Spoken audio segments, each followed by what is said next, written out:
Bueno, 11 de la mañana con 51 minutos, lo hemos estado comentando en este programa. Una de las principales causas de licencias médicas en nuestro país son los dolores de espalda, el lumbago o los síntomas que generalmente se tienen. Estamos en el estudio acá con el doctor José Miguel Donoso, el es traumatólogo especialista en la columna, justamente para conversar con este interesante tema. ¿Cómo le va, doctor? Doctor, bienvenido. Muchas gracias. Oiga, tan así es la estadística en torno a las licencias. La gente sufre tanto con la columna, lo conversamos fuera de cámara, en el sentido de que nadie llega a operarse de la columna porque quiera, sino que es básicamente porque no hay más remedio.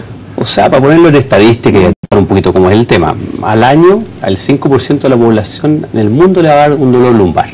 El 90% de las personas alguna vez en su vida van a tener dolor lumbar. Y si mencionamos cifras, en Estados Unidos, que les encanta medir todo, se gasta $1 billón al año por dolor lumbar crónico. Es así. Ya, una cosa es el dolor lumbar y otra cosa son las afecciones más graves. Partamos por el dolor. ¿Qué es lo que provoca que tengamos dolor lumbar? ¿Es algo natural del cuerpo? ¿Nuestra columna es un órgano demasiado susceptible y muy sensible?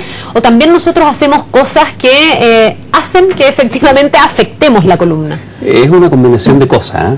Hay personas, por ejemplo, que pueden tener la columna sana, no tener ninguna enfermedad y tener dolor lumbar, porque influye el estilo de vida. No es lo mismo una persona sedentaria a una persona que hace deporte, no es lo mismo alguien que trabaja en una oficina sentado al que es un obrero de la construcción, ni hablar del estrés, que es un tema que nos afecta todos los días. Si uno suma varios factores junto con la columna, él va a desarrollar un dolor lumbar. Muchas veces la columna está mala en personas sobre todo de más edad, pero tienen controlados todos los otros factores y no les va a doler la espalda. ¿Cuáles son hábitos que uno debiese erradicar, doctor, para por lo menos que baje la incidencia de este dolor lumbar? Lo pregunto yo, que soy buena para andar con tacos, por ejemplo. Tanto se ha hablado de lo malo que pueden ser los tacos. ¿Los tacos efectivamente resienten la columna? En general no. No tienen nada que ver. No, si hablamos de cosas relevantes, la actividad física yo diría que es lo número uno. Hay que tener actividad física. Hay que tener actividad Doctor, física. ¿cuándo se sugiere consultar a un especialista en columna? Cualquier dolor que tome más de un par de días es motivo de consulta. No se recomienda la automedicación, en especial cuando el dolor se prolonga por varios días. Todos los medicamentos que son para tratar dolor lumbar tienen un montón de efectos adversos, por lo tanto hay que tener mucho cuidado. ¿Y cuándo se vuelve en algo urgente ir al especialista? Dolores invalidantes Ya. o cuando hay lo que nosotros llamamos banderas rojas, o sea que el dolor se asocia a algún otro elemento que es muy relevante. Por ejemplo, sensación en las extremidades inferiores de corriente eléctrica, sensación de adormecimiento, hormigueo, eso asociado a un dolor, no por sí sola. Si hay pérdida del control de los esfínteres, o sea, alguien que no puede contener la orina y tiene un dolor de espalda, también.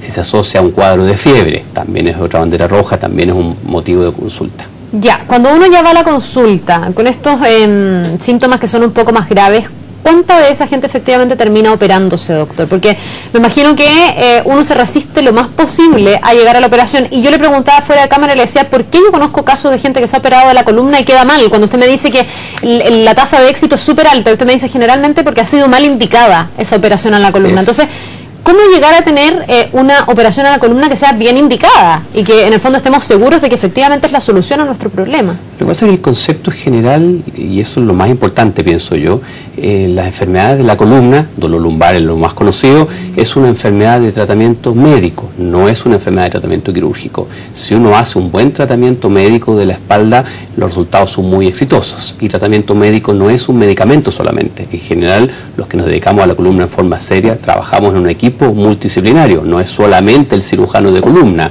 Nosotros tenemos psicólogos, psiquiatras, fisioterapeutas, o sea, uno maneja la patología en forma completa y con eso logramos un éxito grande. ¿Y cuál es la población prevalente que se opera? O sea, si usted tuviera que definirlo por rango de edades.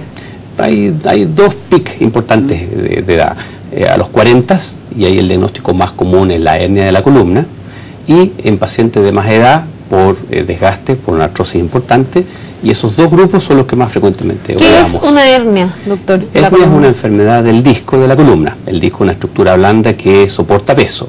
Cuando ese disco se rompe y un fragmento de ese disco sale al interior del conducto de la columna, va a comprimir un nervio, el nervio más conocido, el nervio ciático, y va a un dolor invalidante en general en la pierna. Fíjese que cuando yo estaba preparando esta entrevista leía las causas justamente que causan el dolor lumbar. lumbar, y me llamaba la atención, bueno, malos hábitos de postura, muy clásico, el sedentarismo se entiende, pero estrés y mala alimentación. ¿Cómo se explica eso? O sea, hay otros factores no tan conocidos y que no tienen tanto sentido común para las personas. Por ejemplo, el tabaquismo, súper importante. La gente que fuma tiene más dolor de espalda. ¿Sí? Claro, porque altera la microirrigación que va hacia las estructuras de la columna. Y eso se traduce en... Una en razón más para no fumar. Efectivamente. Una de las miles que hay. Pero la actividad física, básico, el estrés es súper relevante porque el dolor uno lo tiene como origen una estructura en la columna, pero el que procesa el dolor en el cuerpo es el cerebro. Por lo tanto, la percepción que yo voy a tener del dolor depende del estado emocional. Una persona que tiene estrés va a sentir el dolor más intenso que la persona que está relajada. Doctor, habíamos hablado recién de la hernia, que me decía que era una de las causas más comunes para llegar a la operación, pero también está la artrosis. ¿La artrosis es operable? Porque al final entiendo que es una degeneración progresiva y yo no sé si a eso se le puede poner freno. Lo que pasa es que uno opera a personas que tienen un dolor específico, con una imagen que explica ese dolor. Eso quiere decir que si yo le pido un estudio de imágenes a cualquier persona normal de 50 años, que no es mucha edad hoy en día, le voy a encontrar un montón de alteraciones propias del envejecimiento y eso se llama artrosis. Uno va a operar la artrosis cuando da un síntoma específico y eso es lo que se opera, no la imagen. Ah, perfecto, ¿no? Y no separa la artrosis, o sea, yo voy a seguir teniendo otras fallas. Artrosis y envejecimiento, o sea, si yo tengo una artrosis que no me está dando ningún dolor porque yo tengo un estilo de vida bueno, no me tengo que operar. Ahora, si yo tengo una artrosis muy avanzada, por supuesto que si me da un dolor, esto tiene tratamiento quirúrgico. Uno ubica las operaciones regulares de columna y acá yo me declaro con poco conocimiento, pero tengo entendido que usted hace una operación que es diferente y es poco invasiva, me explicaban. ¿Lo puede explicar usted para que no quede claro todo eso? Yo hago una cirugía que se llama artroscopía de columna. ¿Y la artroscopía de columna, eso en español significa que en vez de abrir la columna, uno... ¿Qué es la que uno conoce? Para hacerlo más fácil. Antiguamente la vesícula en el abdomen se operaba abriendo el abdomen. Hoy en día se introduce una cámara a través de pequeños orificios, uno ve el abdomen a través de una cámara y hacemos la cirugía desde afuera mirando una pantalla. En la columna ha costado bastante más el desarrollo porque son espacios más pequeños y ocupados por nervios además. Acá estamos viendo imágenes, doctor, eso es correcto, ¿cierto? Ya, yo miro, ya me duele, doctor, qué atroz. Ahí estoy introduciendo un tubo, tiene 8 milímetros. Así, lona. Sí, ahora es una cirugía tan poco invasiva que hay pacientes que lo operamos con anestesia local, en la zona que estamos introduciendo el instrumental, y sedación. Están durmiendo, pero no están anestesiados, y con eso disminuimos el riesgo doctor, también. Y usted en el fondo introduce una cámara y va viendo cuál es la falla y la va corrigiendo. La ventaja de una cámara es que aumenta la imagen, la amplifica, tiene una calidad de visión mucho mejor que la de uno, tenemos una iluminación muy buena. Y si yo tengo una mejor visión de las estructuras que estoy operando, el cuidado que yo tengo es mucho mayor. ¿Tiene ventajas esta operación, aparte de que no me dejen un tajo gigantesco, digamos, respecto de la otra operación? Me refiero a la recuperación y al dolor, porque lo que yo le he escuchado a la gente que se tiene que operarte la columna es que es una operación súper dolorosa. Es una cirugía que duele porque yo para llegar a la columna y trabajar en un espacio pequeño, trabajamos en una superficie de 1 o 2 centímetros cuadrados. Esa es el área de trabajo dentro de la columna. Pero para llegar a eso yo tengo que abrir la espalda, sacar musculatura, sacar hueso. Todo eso es lo que duele en una cirugía abierta. Y por eso que la recuperación es al menos de un mes. En una cirugía endoscópica yo no rompo nada. Llego a trabajar en ese espacio pequeño de 1 centímetro cuadrado. Ya, y por eso entonces me imagino que tiene beneficios desde el punto de vista de la recuperación y el dolor. Efectivamente, un paciente que se opera con esta técnica puede estar al otro día viéndose a su casa, caminando. Ahora, doctor, ¿es una operación que hace usted o es una operación que está hoy día, digamos, disponible en Chile y que la gente puede encontrar así como masivamente o es algo incipiente? No, esta es una cirugía que hago yo en la clínica Fundación San Cristóbal. Son instrumentales específicos, una cirugía... No es algo que esté masificado, no es la manera usual en la que la gente se opera. Estamos empezando nosotros, yo llevo varios años en este tipo de cirugía, pero en todo esto que es la innovación en cirugía, siempre hay centros donde se parte. Por ejemplo, la artroscopía de rodilla, los meniscos, hoy en día nadie se va a operar una cirugía abierta en rodilla.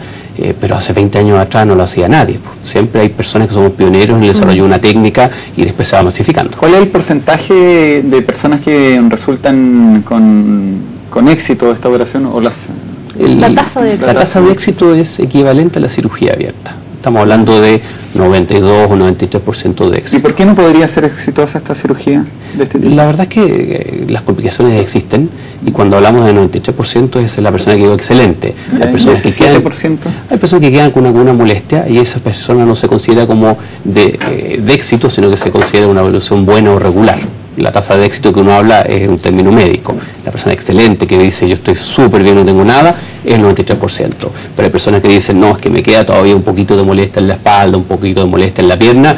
Esa persona no está en ese 93%. Ya, pero no es que uno vaya a quedar peor que como entró. No, el porcentaje de fracaso es muy bajo. Me están pidiendo que repitamos el lugar donde opera usted, porque hay gente que le ha llamado la atención. La verdad es que yo trabajo en un centro que se llama Fundación Médica San Cristóbal, es una clínica en que hacemos un trabajo multidisciplinario en el manejo de la columna, porque insisto, la columna es un trabajo médico, no es un trabajo quirúrgico, y requiere múltiples especialistas que nos enfoquemos en solucionar el dolor, ojalá de manera menos invasiva posible. Doctor, para volver como atrás, ¿no?, de lo que estábamos hablando en esta entrevista, usted decía, hacer actividad física es súper necesario, cualquier tipo de actividad física. No puede ser que a veces hacemos actividad física y al final terminamos resintiendo la columna más que ayudándola, y pienso en esto porque hay gente joven a la que conozco que se ha tenido que operar, y gente que efectivamente tiene actividad física, como por ejemplo natación, que dicen que es algo tan poco invasivo, pero también hay gente que va al gimnasio, hace pesas, todo eso está ayudando a nuestra columna o puede perjudicar a nuestra columna. O sea, todo tiene matices.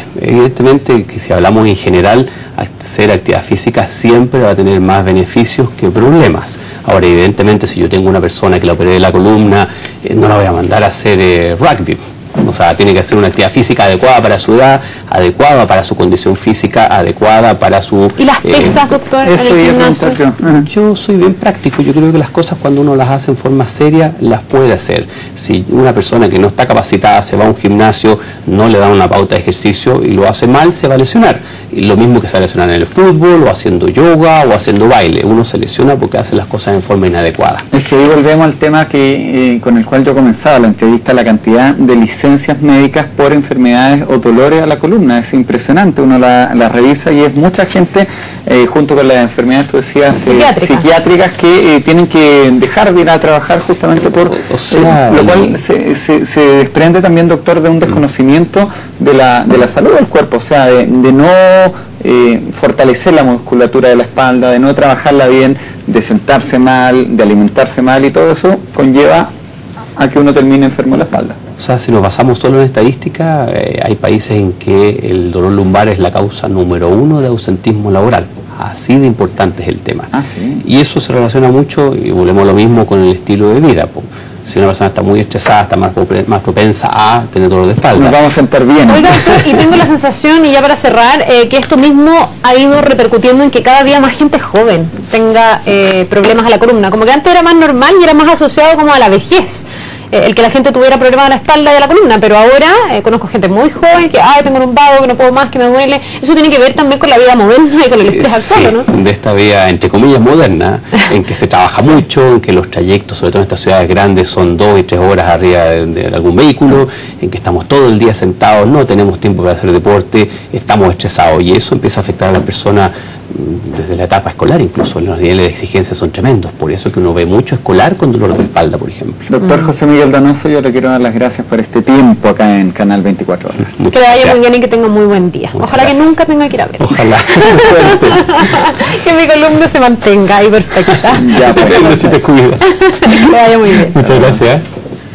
Bueno, nosotros vamos a seguir con este programa luego de esta pausa.